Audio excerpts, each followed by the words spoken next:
একাধিক বড় বাজেটের ছবি থেকে বাদ পড়ছেন দীপিকা পাড়ুকোন। এমন খবরে সরগরম বলিউড। সন্দীপ রেড্ডি বাঙ্গার স্পিরিট থেকে বাদ পড়ার কয়েক মাসের মধ্যেই কল্কি 2898 এডির সিকুয়েল থেকেও তাকে সরিয়ে দেওয়ার সিদ্ধান্ত নেন নির্মাতারা। প্রশ্ন উঠছে, এ চরিত্রে তাহলে আসছেন কে?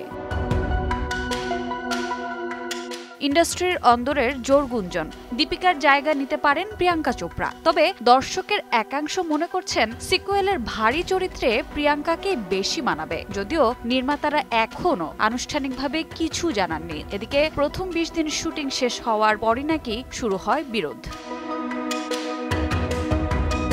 প্রযোজনা সংস্থার ঘনিষ্ঠ সূত্র বলছে, দীপিকা নাকি তার পারিশ্রমিক 25% বাড়ানোর পাশাপাশি প্রতিদিন সর্বোচ্চ 7 থেকে 8 ঘন্টা কাজের শর্ত দেন। প্রথম ছবির জনপ্রিয়তার ওপর ভর করে নিজের অবস্থান নিয়ে অতিরিক্ত আত্মবিশ্বাসী হয়ে পড়েছিলেন কি তিনি? এমন প্রশ্নই ঘুরছে চারদিকে।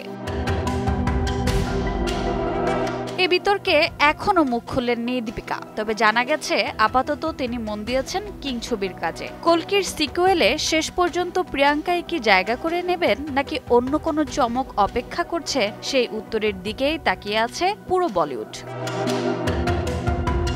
রোজা চৌধুরী, সময় সংবাদ।